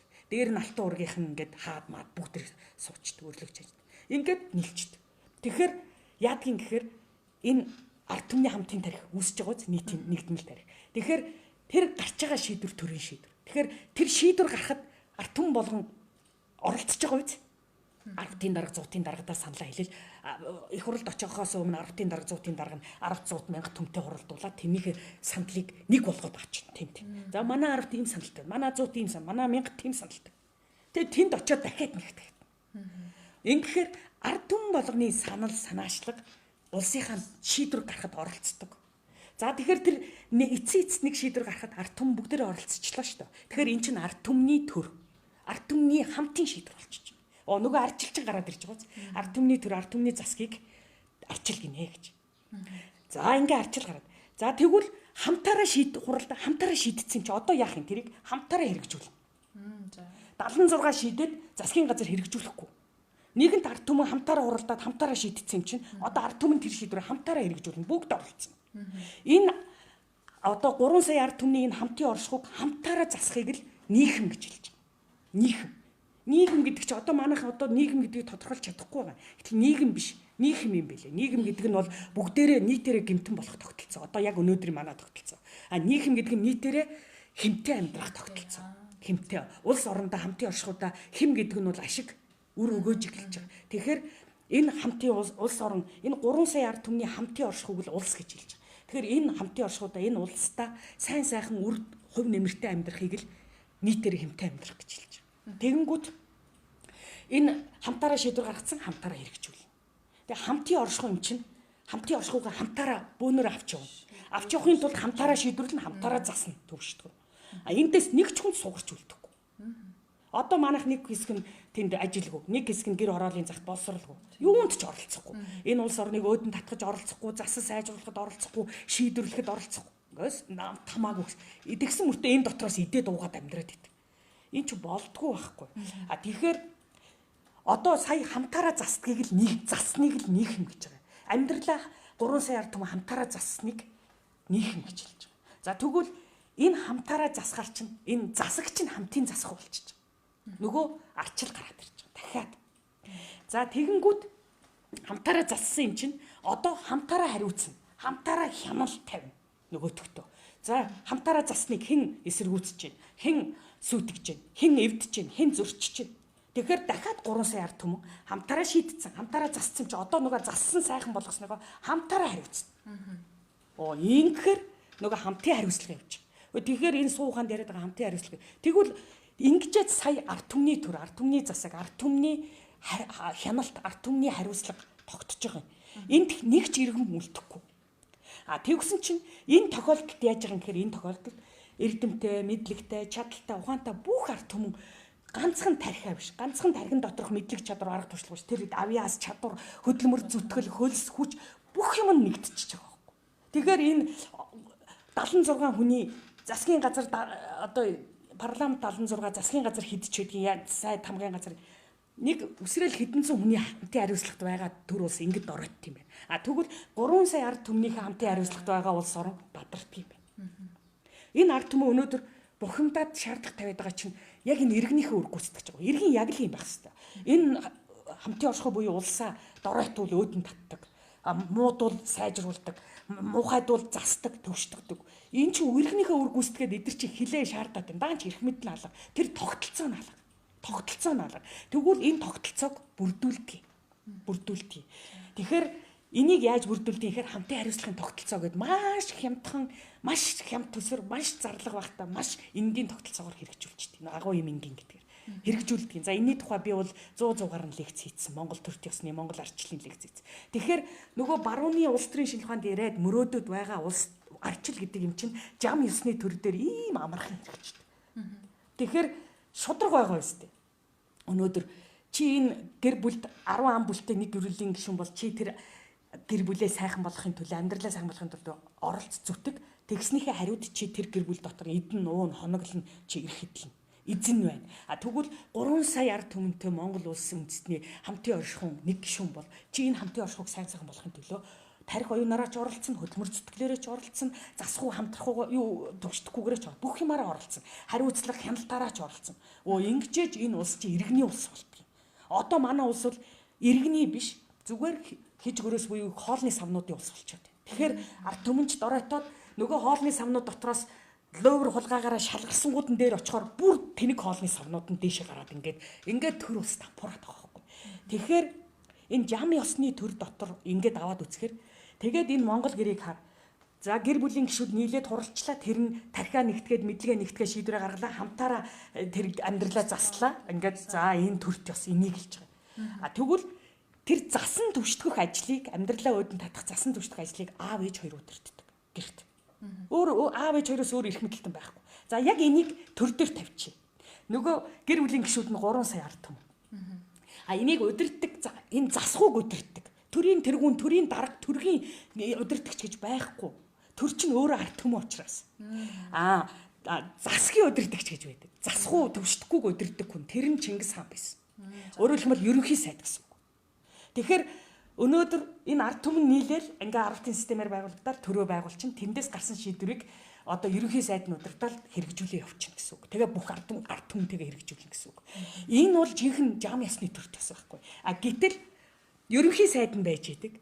Доор нь одоо бусад сайдууд нь байж идэг. Одоо тэр ерөнхий сайд нь гэрт бол аав байхгүй. Доор нь байгаа тэр яамны сайдууд чи ээж байхгүй юу? Ойлгож байна уу? Тэгээ тэрний доор ард түмэн буюу хүүхдүүд байгаа байхгүй юу? Энд өөр ямар ч хүн байхгүй. Гэтэл Монгол төрийн аав нь бол одоо энэ ерөнхий сайд байна. Доор нь нөгөө сайдууд байна. Доор нь ард түмэн байна тий. Ээж болсон салбарын сайдууд байна. Тэгээд доор нь ард түмэн. Тэгвэл дээдлэлт нь ерөнхийлөгч гэдэг нэг хүн гараад ирчих. Сайн зохиомл хүн. Энэ хаанаас гараад ирж байгаа. Энийг одоо бурхан л гэж хэлэх байх. Тийм биз дээ. Энэ зүгээр зохиомл. Энэ ямар ч хэрэг байхгүй. Ингээд төрт ёсыг хуваагаад төрт ёсны одоо энэ зохион байгуулалтыг алдагдуулаад буруутгаад байгаа. Тэгээд энэ чинь ерөнхийлөгч гэхээр ерөнхий сайд гэхээр ерөнхий сайд биш. Их хурлын дарга гэхээр их хурлын дарга биш. Парламент гэхээр парламент биш. Засгийн газар гэхээр засгийн газар. Зүгээр л энэ одоо манайд бол үндсэн хуулинд бол ерөнхийлөгч гэдэг бол түмний үндэсний эв нэгдлийг нэгтгэгч бэлэг тэмдэг мэндэг гэж байгаа боловч яг үйл ажиллагаа нь амьдрал дээр тусаж байгаа практик үр дүн хаглан ботгохч болчиход байгаа байхгүй. Төрийг дотор нь хагалдаг, засгийг хагалдаг, төрт ёсыг хагалдаг. Бүр сайн ярих юм бол ард түмнийг хагалдаг. Гэтэл Батбулгыг дэмжигчд эс дэмжигчд гэж хоёр хуваагдсан. Хүрэлцэхүйг дэмжигчд эс дэмжигчд гэж хоёр хуваагдсан. Ардын намыг дэмжигчд эс дэмжигчд гэж хоёр хуваагдсан. Энд чинь дандаа хагалт юу үндэсний аюулгүй байдал, юу үндэсний эв нэгдэл ийм юм байдгүй. Тэгэхээр Монгол ерөнхийлөгч гэдэг шалт юм. Энэ манад бол илүү зардал. Ерөнхийлөгчийг тэжээх гэж баахан мөнгө гарна. Дахиад ерөнхийлөгчийн тамгын газрыг тэжээх гэж баахан мөнгө гарна. Сонгуулийг нээх гэж баахан мөнгө зарна. Юу юм тэгээ үр дүн юу вэ? Юу ч байхгүй. Тэгээ сая хэрэгтэй үед ард түмнийг нэгтгэхэд тэгээ энэ Монгол суухан дотор хэлдэж штеп.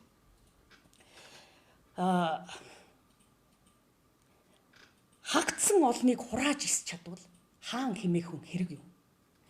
Хамаг олныг жаргааж ис чадвал эзэн хэмээх хүн хэрэг юм гэж Чингис хаан хэлсэн үг. Тархаа бодрохоо ард түмнийг хураа нэгтгэж чадвал хаан юм шүү. Тэр ард түмнээ жаргааж төвшин сайхныг тогтоож жаргааж өвчин зовлонгүй өөр өвчнгөө байлгаж чадвал энэ эзэн юм шүү. Энэ хоёрын ялгааг хэлээд хаан эзэн хоёрын эзэн их эзэн Чингис хаан гэж хэлдэг учир энэ биш. Тэгэд их засгийг өдөрддөг багшийг Чингис гэдэг юм а гэж. Их засаг гэж амьдралыг, хүнийг, төрийг, улсыг гэгэрлэр засдаг засгийг их засаг гэдэг. Мэдлэг гэгэрлэр зас. Тэгвэл тэр их засгийг өдөрддөг хүн багш хэр гэгэрлэрээ цоо ялгарсан юм байна. Тэр хүнийг Чингис гэдэг юм гэж. Энэ чинь ийм учиртай. Гэтэл энэ төр ёсныхоо уламжлалыг мэдэхгүй, энэ улс төрийн суу ухаанаа мэдэхгүй. Тэгээд одоо энэ барууны улс төрийн шинжилгээ ухаанаар явхаар ер нь тэгээд философигүй төр мөхтгөн шүү дээ. Философигүй төр тулс, философигүй улс үндэстэн мөхтгөн. Өөрөөр хэлбэл философи гэдэг чинь үзэл санаа. Тэр үзэл санаа хоосон юмнаас ургадгүй, хоосон агаараас гарч ирдэг. Тэр үзэл санаа тэр ард түмний, тэр үндэстний, тэр хүний олж авсан мэдлэг дээр ургаж гарч ирдэг. Олон талын мэдлэгээс бүрлдэж ургаж гарч ирсэн юмыг үзэл санаа гэдэг. Тэгвэл тэр монголчууд тэнгэр үзэлтэй байсны учир энэ. Тэнгэр гэдэг чинь ердөөсөө л орчлонгийн оршихуйн жамыг тэнгэр гэдэг. Энэ байхгүй юу? Тэгэхээр ийм юмнуудыг те философигүй төр мөхдөг одоо энэ барууны улс төрийн шинжилгээ ухаанаар байгуулагдсан бүх төр мөхч. Одоо дэлхийн ертөнц ерөөхдөө мухардмал байдалд орцсон. Сая их долоо уулзлаа. Их долоогийн уулзалтаар юу шийдэв? Зүгээр нэг хэдэн сахилахгүй банчиг хэдийн юм цуглаж байгаа л ингээл өнгөрчихөж. Их 20 уулзаад яг тийм болдог. Үр дүн гардаггүй, юм хэрэгждэггүй. Ерөөсөө энэ дэлхий дээр чинь Монгол төрт ёс гэдэг юм биш ээ. Энэ төрт ёс гэдэг юм те энэ юм ерөөсөө дампуурц. Ягаад гэвэл энэ улс төрийн шинжилгээ ухаан төгс шийдэж чадахгүй байна. Улс төрийн онолууд нь төгс шийдэж чадахгүй. Арчлаач бүрэн тодорхойлж чадахгүй. Арчлаач яаж байгуулахыг энэ Монгол суугааных шиг ингэж энгийн тодорхой хинч ойлгохоор хийж чадаагүй байхгүй. Тэгэхээр парламент гэдэг 76 биш. Засгийн газар гэдэг эрх мэдлэлтнүүд дархтнууд биш. Дураараа авирлагчид биш. Парламент гэдэг чинь ард түмний нэгдмэл тарих. Засахгүй төвшдөхгүй засгийн газар гэдэг чинь ард түмний хамтын засах үг хэлдэг. Шүүх засгал гэдэг чинь хэдэн цагдаа шүүхийнхэн хүн ялдгийг хэлдэггүй. Ард түмэн хамтаараа энэ засаа төвшдгөө сайхан болгоцсон юм. Хамтаараа хариуцаж, хамтаараа хамгаалж, хамтаараа батлан хамгаалж, хамтаараа өөдөн тач авч явахыг хэлдэг. Ингээд юм өөр шүү. Энэ дотор маш энгийн, маш энгийн. Одоо яг энэ жам ёсны төрөөр явуул заа юу. Манай одоо өнөөдрийн тогтолцоон дотор сонгуул гэдэг юм болохгүй. Улсын их хурлын сонгуул гэж нэг нүсэр худал хуурмаг мөнгөний дайн болохгүй тэнд. Дээр нь ийм 76 унтаа мангу сонгогдохгүй. Хамгийн ухаантай мэдлэгтэй чадaltaй сонгогдно. За тэгээд энэ үзэл санаа гэдэг энэ нам үзэл санаа гэдэг ийм юмар нэгдсэн, хоосон үзлэр нэгдсэн, дутуу үзлэр нэгдсэн ийм намын хүмүүс тэнд очтгоо. Яг амьдралаас шалгарсан, амьдралыг засч чадсан, амьдралын одуу тэнд очдог. За дээр нь одоо ерөнхийлөгч гэж юм байхгүй. Ерөнхийлөгчийн тамгын газар гэж юм байхгүй. Сонгуул гэж юм байхгүй. Мөн цэгцэрнэ энэ төрт ёс. Мөн цомхон болно. Мөн чадварлаг болно. Илүү зардал, илүү үйлдэл байхгүй. Энэ ядарсан манай Монгол улс. Тэгээ энийг л хэрэгжүүлчих хэрэгтэй байгаа байхгүй юу?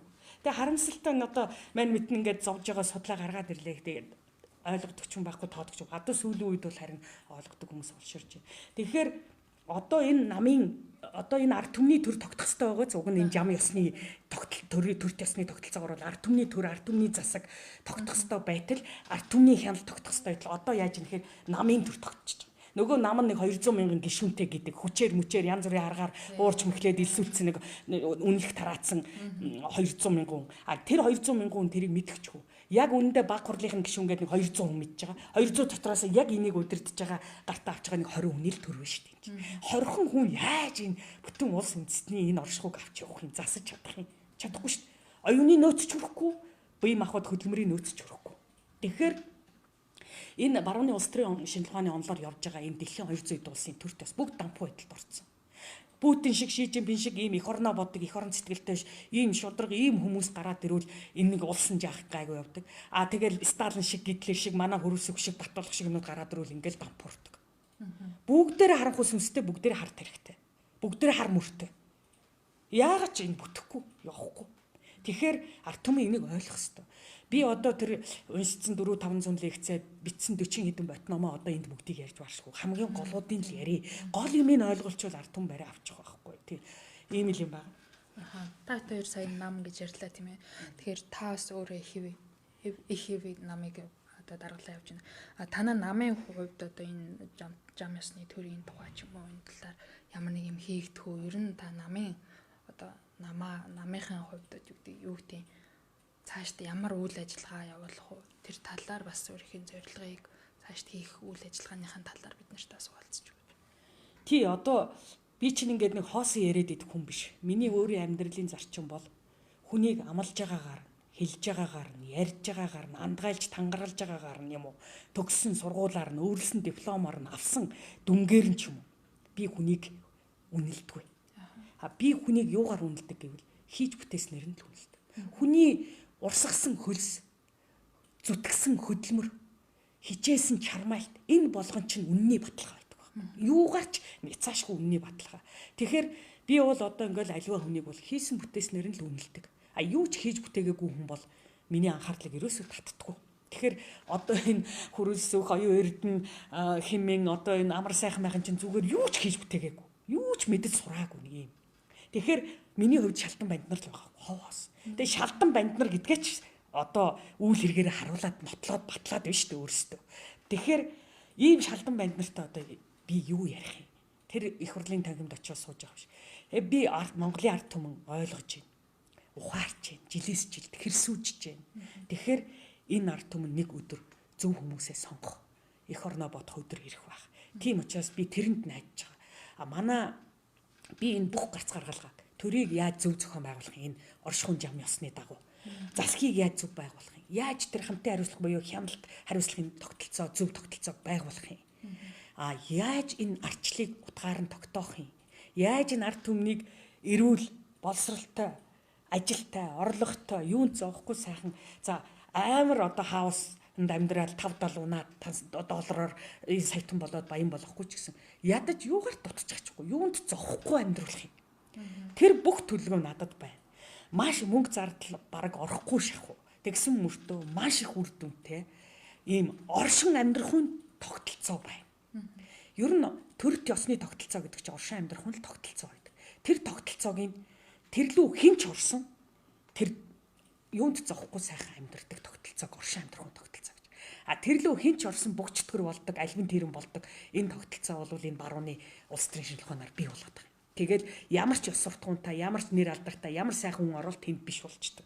Улс төрлөө 70-аар орол байхгүй болчихсон чулуу усан тайсан чулуу ш. Эн чин тэр уусгаад байгаа. Тэр тогтолцоо нь буруу учраас. Тэгвэл яг энэний оронд 13 дугаар зууны их Монгол улс тэргэжсэн энэ төрт ёсны энэ тогтолцоог хэрэгжүүлчихвэл энэ лөө бүх чөтгөрч орсон бурхан тэнгэр болж гэгэрч гарч ирнэ. Төвшин сайхан болно, зөв болно, үнэн болно, шудраг болно, ариун болно. Энэ зөв бай, үнэн бай, шудраг бай, ариун бай гэдэг чинь л жам ёс шүү дээ. Энэ чинь л жам ёс. Энийг л дагсан хүн дандаа тэнгэрт ивэгдэж газар тэтгэж өөдөл дэшилж явдаг. Зовлонгоос ангиж ирч явдаг. Энийг дагаагүй зөрчсөн хүмүүс дандаа уруудад орчих явдаг. Өнөөдөр хөрөлсөх ерөнхийлөгч болж байгаа юм шиг байж болно. Гэхдээ ардын нам ингээл бүх эрх мэдэл төрчихөж байгаа юм шиг бадарч байгаа, ялж байгаа, дийлж байгаа юм шиг байж болно. Гэвч эцсийст та нар мэднэ штэ. Боксын рингэн дээр хоёр тал яхад нэг тал нь илүү давмгаалаа л гэдэг те. Оноо яваад л ингээл. Тэгж эцсийн ялтын мөч ирэхэд нөгөө зодуулж исэн нөхөр ганцхан цэвэр ялчдаг шүү дээ. Нам зохион унгачдаг шүү дээ. Тэгэхээр амьдрал дээр ихэнхдээ буруу, худал, муу муухай, шудраг бус зүйлс ихэнхдээ дарангуйлж явдаг, давмгайлж явдаг ч гэсэн яг ялтын мөчөд үнэн ялдаг байхгүй. Тийм учраас монголчууд үннээр явбал өхөр тэргээр туулайг үзнэ гэж хэлсэн. Дээр нь үннээр явбал уулын чиний харагт туулан чиний цагаан дийлдэг гэдгийг өвгдээц маань хэлээ үлдээсэн. Тэгэхээр Энэ дэлхийн сатаандсан энэ суурин соёл иргэншил, энэ дэлхийн энэ буруу замаар, жам бус замаар явж байгаа, энэ харанхуун замаар явж байгаа, энэ хар замаар явж байгаа, энэ зөв биш, үнэн биш, энэ байгалыг боолчил дарангуйлдаг, хүн хүнээ боолчил дарангуйлдаг, энэ улс үндэстнээ боолчил дарангуйлдаг, энэ харанхуун муу замаар, жам бус замаар явж байгаа энэ суурин иргэншлийнхнийг болохоо байхад нь яг өнөөдөр их шиг мухардалд ороход нь бие биенээ барьж идэж яхад нь монголчууд л гарч ирж байгалийн жам ёсыг, оршихуун жам ёсыг тогтоож нэг төвшдөгж, нэг Пакс Монголиа буюу Монголын ингчин, Монголын амгаланг тогтоож өгдөг байсан. Тэр нь 100, 200 жил, 300 жил тогтдог байсан. Тэгээд дэлхийн нэг зоон нуруунд тэнийдэг байсан. Одоо тэр давтагтан дахиад одоо тэнгэрийн цаг ирж байна. Харин зул бүххийнхөө өмнө бадамлдаг гихчээр энэ төрд 30 жил шургалсан өт бэрднүүд бол одоо хатаж өгөх цагт өгч штэ. Өвлөө нүглээ хүлээх цаг нь ирж штэ. Тий. Одоо эдгээр галзуурчил байна. 3-5 жилээс хэтрэхгүй эднэр унн хараарай таа. Би бол нэг зөнч зурхаачтай биш. Би тийм мэдгүй. Зүгээр л амьдралын хууль оршихуун жам ёсыг таньсан хүний хувьд худал буруу явсан хүн заавал мухардаж зогс. Бүх булхаа нийлчлэгдэж тэгээд дампуурдаг байхгүй. Тэр тэрийгээр л хэлж байна би. Энэ 3-5 жил хэтрэхчгүй хараарай таа. Өсрээд нэг 24 оны сонгуул өнгөрөн тэгээд 28 оны сонгуулаас бол баяртай л болно. Юм ийм л байдаг. Тийм учраас одоо энийг ойлгох хэрэгтэй. Тэг ер нь энэ зүгээр энийг хүндээ Чингис хааныг агуу гэлцсэн байдаг. Чингис хаан. Хүн хэдий олонч цэцэн мэрэг нь ганц хоёр хон. Хүлэг морь хэдий олонч хурдан шавцт нь дэндүү ховор гэж. Амар үг байгааз. Чингис хааны үед ямар үе байсан бэлээ. Тэгэхэд хүн хэдий олон цэцэн мэрэг нь ганц хоёр. Өнөөдөр энэ дэлхийн хүндрэлтэн дотор хэдэн цэцэн мэрэг байна. Докторийн цолтонгод олшрол байна. Их сургууль төгсөгчд олшрол байна. Бакалавр, магиструуд олшрол байна. Нобелийн шагналтууд олшрол байна. Тэгээ цэцэн мэрэг нь хэд вэ? Яагаад өнөөдрийн энэ хүн төрөлхтний мухардалд орцсон энэ оршин амьдрахын тогтолцоо, энэ төр төсний тогтолцоог яагаад олж харахгүй? Яагаад энийг гарц гаргалахад хайхгүй байгаа? Цэцэн мэрэгэн хүн ховор биш үү? А энийг бүр олж харахгүй байх л ёстой зүйл мэтэр ойлгодог. Биш ээ. Би бол тэгж чаддгүй. Би юм болохгүй л байвал гарц нь юу? Шийдэл нь юу? Шинэлэг юм юу байх вэ? Шинэ гарц юу байна? Би тэгж л хайдаг. Тэр ч сонирхол маань намайг хөтлсөөр энэ судлаачийн замд ийм хол явуулсан. Тэгэхээр одоо би явсаар байгаад физикийн шинжилгаанаар дамжуулж байгалийн оршихуун одоо хууль зүй тогтлуудыг таньсан. Мөнх тэнгэрийн ухаан Монгол ухааныг судалсныхаа үр дүнд би орчлонгийн оршихуун түгээмэл зүй тогтол, туйлын үнэн, жам ёс гэдэг юмыг таньсан. Тэгээд тэр жам ёсоор Монгол төр байгуулагдсан юм байна. Монгол төрт ёс бий болсон юм байна. Эцэг дээдс минь хүчрэгдсэн юм байна. Энүүгээрээ нүүдлийн соёлыг бий болгосон юм байна. Тэгэд энэ нүүдлийн соёл нь дэлхийд үлгэр жишээ болсон юм байна гэдгийг л ойлгосон. Тэгэхээр Чингис хааны хэлсэнчлэн тэр олон мэрэгдүүд алга байна. Тэгээд Сократын нэг хэлсэн үг биш үү? Сократ ч одоо хүмүүсийг юм мэдэхгүйгээд их шүүмжилдэг байсан. Тэгээд шашны шүүхтэр аваачаа шүүс. Тэгээд хүмүүс улс төрчид бүхнийг ярьдаг боловч голыг мэддэггүй. Эрдэмтэд бүгдийг ярьдаг боловч чухлыг мэддэггүй. Яруу найрагчид, зохиолчид бүхнийг мэддэг юм шиг битсэн туйрвсан байдаг боловч яг үнэндээ өөрөө юу ч мэддэггүй онг тэнгэрээрээ битсэн байдаг. Гар урчууд миний мэдэхгүй асар их юмыг мэддэг. Тэгээд тэрүүгээ ашиглаад маш их юм хийсэн, бүтээсэн байдаг. Гэвч тэрийг хэн нэгэн хүн ирээд муухай гэвэл бусд нь дагаад муухай гэдэг. Тэрийг хэн нэгэн хүн ирээд гоё гэвэл бусд нь дагаа гоё гэдэг. Тэгэхээр яг үнэндээ хүмүүс юу ч мэддэггүй гэж.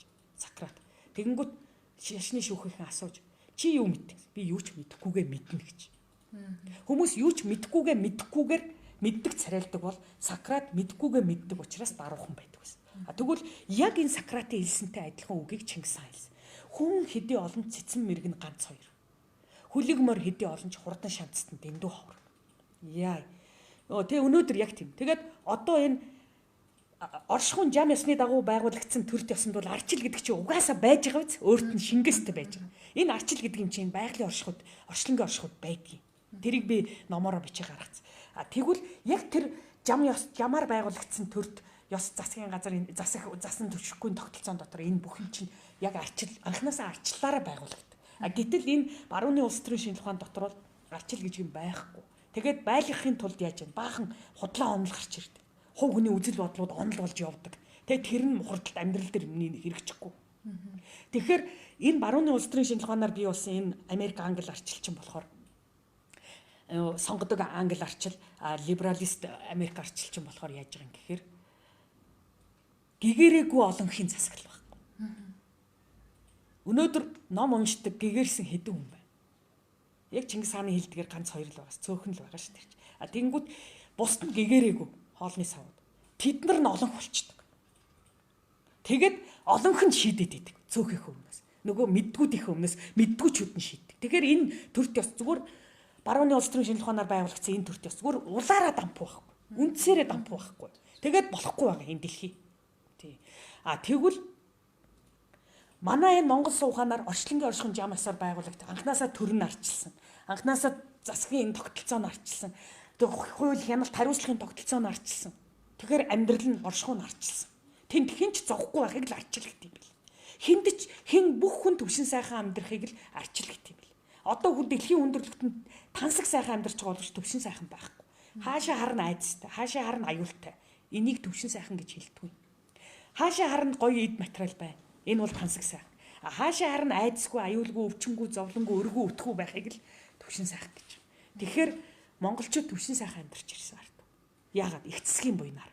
Их цэсгийнхэн удирдсан. Чингис гэдэг багш удирдсан. Эзэн хаан гэдэг дарга юу биш ээ засхын одоо дээд мэрэгчлэлтэн удирдсан. Тэгэд нүүдлийн соёл гэдэг агуу амьдрал оршихуйн соёлыг бий болгосон. Ийм л юм байхгүй. Тэгэд Мандан бадарсан. Тэгэхээр маш энгийн хинч ойлгохгүй байхын аргагүй байгаа үст энэ чинь. Заавал тэр юуны одоо мэдлэг сууханы суур мэдлэг зэдлэг шаардахгүй чи хэлээд өгөхөд чамд бол амархан ойлгуулчихна. Үгүй тэгэл энийг л ойлгуул. Үгүй тэгээ энийг энэ дээчүүд ойлгохгүй. Энэ гадаадад Харвард марвар төгсөөд ирсэн хүмүүс ойлгохгүй. Бүр сүнс нь ирлиз байгаа байхгүй. Бүр цус нь ген нь ирлиз биш. Бүр сүнс нь ирлиз. Тэгэхээр энэ хөх сүнстэй уулаасаа Монгол сүнстэй хүмүүс бол энийг чинь зүгээр шууд ойлгочих. Маш ингийн агуу юм ингийн агуу. Нөгөө улс төрийн шинжилгээ ухаантай арчлын онлуучиг ойлгохгүй юм байхгүй байгаас. Төр эргэцэн онлуучиг ойлгохгүй юм байхгүй байгаас. Маш ингийн. Тэгэхээр тэгээд энийг хэрэгжүүлэхэд мөнгө орохгүй. Зүгээр л 10 айлаар нийлүүлээл 10-ын систем л байгуулчих. Тэгээд тэр 10-т 100-д чинь дотроосоо даргаа сонгож чинь. Бид нар тэрэнд оролцох хэрэггүй. Тэгээд тэр сонгосон дарга нар нь сонгуул хийхгүйгээр сонгуул зөвхөн тэр 10-т 100 дотор л явагдана. Тэгээд сонгуул гэж нөгөө 16 он 20 оных шиг юм болохгүй, худлаа юм болохгүй. Тэгээд шууд дээр парламентд очиж суучна. Тэгээд тэрэндээ бүх асуудал. Ийм амархан. Тэгэхээр байгалийн ийм оршихуй юм, агуу юм ийм энгийн байдаг. Ийм ойлгомжтой байдаг. Тэгэхээр байгалийн ийм бас бүх юм ээлтэй байдаг. Тэгээд энийг л ийм агуу уламжил улс төрийн том гүн ухаан шийдэл одоо манай Монголоос өөр хаана байна? Хаанч байхгүй, хинд ч гаргаад өгье гэсэн ч байхгүй. Нобелийн шагналтанд нь ч байхгүй, Америкт нь, Англид нь байхгүй. Тэгээд энийг одоо баг Баттгоо нааширгээ те. Тэгээд эрдэмтэн мэрэгдээ цуглуулад энэ төр нь хамтраад энийг энэ улс орон дээр хэрэглээд өөдөн татаад дэлхийд үлгэр жишээ харуулад дэлхийд одоо төр барих ухааныг зааж явах хэрэгтэй байхгүй манай Монголын төр бол уг нь. Арчаагүй байхгүй. Үнэхээр арчаагүй хулчгар дорой чаас одоо эдрэг би нэр юм Монгол хүний хувьд би нэрээ юу гэж хэлэх юм бэ одоо хэлэх мүү бол зүгээр хоолны самнууд зүгээр шунлын самнууд зүгээр харанхуй сүнс хар тархитнууд хар мөртнүүд. За баярлалаа. Тэгээд та хоёр нэлээд удаан хугацаанд ярилцлаа. Тэгээд төрийн тэргүүн төр нам ус Чингис гэд маш чухал маш үнэтэй зүйлсийг бид хоёр нэлээд тодорхой хугацаанд ярьлаа тийм ээ. Тэгэхээр яг хоо энэ сэдвийн хүрээнд миний асуугаагүй орхигдуулсан таны магадгүй ярий гэж бодсон зүйл байна уу? Төгсгөлд нь базаад өгнэ. Одоо ер нь юм үлдэхгүй ярьсан юм шүү. Судлаачийн хувьд ч хувь хүнийхээ хувьд ч онлооч яриад уур зэвүүцлээч яриад шүүмжиллээч яриад ингээд те санаа оноогоо гарч шийдлээч яриад ер нь юм үлдээгээгүй ярьсан юм шүү. Тэгэхдээ одоо ерөөсөө Монголын аврал бол Монголын ард түмэн. Би бол тэгжил харж байгаа. Сонгуул одоо Монголын ард түмэн зөв хүмүүсээс сонгоод дэвшээ гаргачвал тэр хүмүүс чинь эх орноо зөв тийш нь аваа явчихноо. 220 жил манжийн дарангуйлд нуглагчаад хөмөрсөн тогоо доторх шиг харанхуй болцоход нэг ч хүн эрүүл хүн байхгүй болтлоо энэ өвчин нэмэгт баригчаад монголчууд яаж босч ирсэн гэхээр Чингис хааны алтан уургийн 7 тайж гаралтны буйнаар л босоод ирсэн. Дараа нь 21 онд ч бас тэгсэн. Тийм л учраас энэ комментэр нь КГБ энтер чинь бол Чингисийн алтан уургийг л устгасан. Чингисийн алтан уург гэдэг бол яг миний яриад байгаа энэ Монгол суу ухаан, мөнх тэнгэрийн ухаан буюу хаан ухаан, хатан ухаан буюу энэ орчлонгийн оршихуун зам ёс гэдэг юмыг л юмд л бүрэн гэгэрсэн. Тэрэнд гэгэрснийхээ хэрээр одоо миний яриад байгаа энэ төрт ёсны зам ёсны төрийн тогтолцоо, засгийн тогтолцоо, хариуцлагын тогтолцоо, хяналтын тогтолцоонуудыг бүгдийг нь ойлгоцсон. Тэгээд тэрийг хэрэгжүүлж чаддаг л хүмүүс байсан. Тийм л ургийг алтан ураг гэж хэлж ирсэн. Тэгэхээр мэдлэг гэгэрлэрээ элит болсон ураг л байсан гэсэн үг. Тийм учраас одоо бид нар бол өнөөдөр алтан ургийн маань хядаа хийцэн үгүй хийцэн учраас бид нар одоо манжи үе ч юм 21 он бол алтан ургийнх маань гарч ирээд аврах байх гэд харах найдах юмтай байла. Одоо бүгдийг нь хядцсан юм чи бид нар юугаа харах юм. Тэгэхээр одоо нэгэнт өг дээдсэн минь ийм агуу онол мэдлэг юуны их Монгол улсын төр төсний их оюуны өв бий болцсон бүрлдээд гараад ирсэн ийм тохиолдолд энэ минийгээ чадах ятгаараа ойлгоод уншаад зовлонгорооч бас амьдрал зовлонгорооч бас ойлгоод ухаарад ингээд энэ 3 сая ард түмэн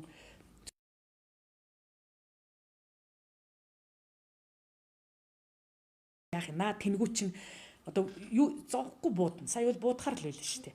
Тэгэхээр хамгийн гол нь энийг өөрчлөх гацхын сонгуул. Энэ сонгуульд ард түмэн л сайн зөв хүмүүсээ энэ 30 жилийн хугацаанд энэ Монголын төлөө зүтгэсэн шалгарсан улсуудаа бүгдийн сайхан дэмжээ гаргаад өгвөл энэ Монгол төр нэг зөв замд орно шүү. Тийм учраас би бол ингэж л бодож явдаг. Нэг ч хүн тохирлгүй, нэг ч хүний амь насанд тохирлгүй. Энэ тэнгэр зайд Монгол хүний амь нас гэдэг бол гадаа байгаа жирийн нэг хүний амь настай адилхан байхгүй. Энийний цаана генийн, оюуны, сүнсний оршихуун ямар их потенциал байгааг энэ одоо сууханыг мэдэхгүй хүмүүс бол ойлгохгүй. Тийм би үл энийг мэдхийн дэдэм. Тийм учраас нэг Монгол хүний амь нас харахад хоолны савыг хэлүүлж байгаа. Мэдлэг гэгэрэл олоогүй ч гэсэн мэдлэг гэгэрэл заагаад өгөх юм бол энэ хүмүүс чинь юу дэлхийг өөрчлөх улсууд байж байгаа. Тийм учраас Монголын заяаг тэнгэр түшдэг гэдэг, Монголын заяаг мөнх тэнгэр ивэдэг гэдэг би энэ үгэнд итгэдэг.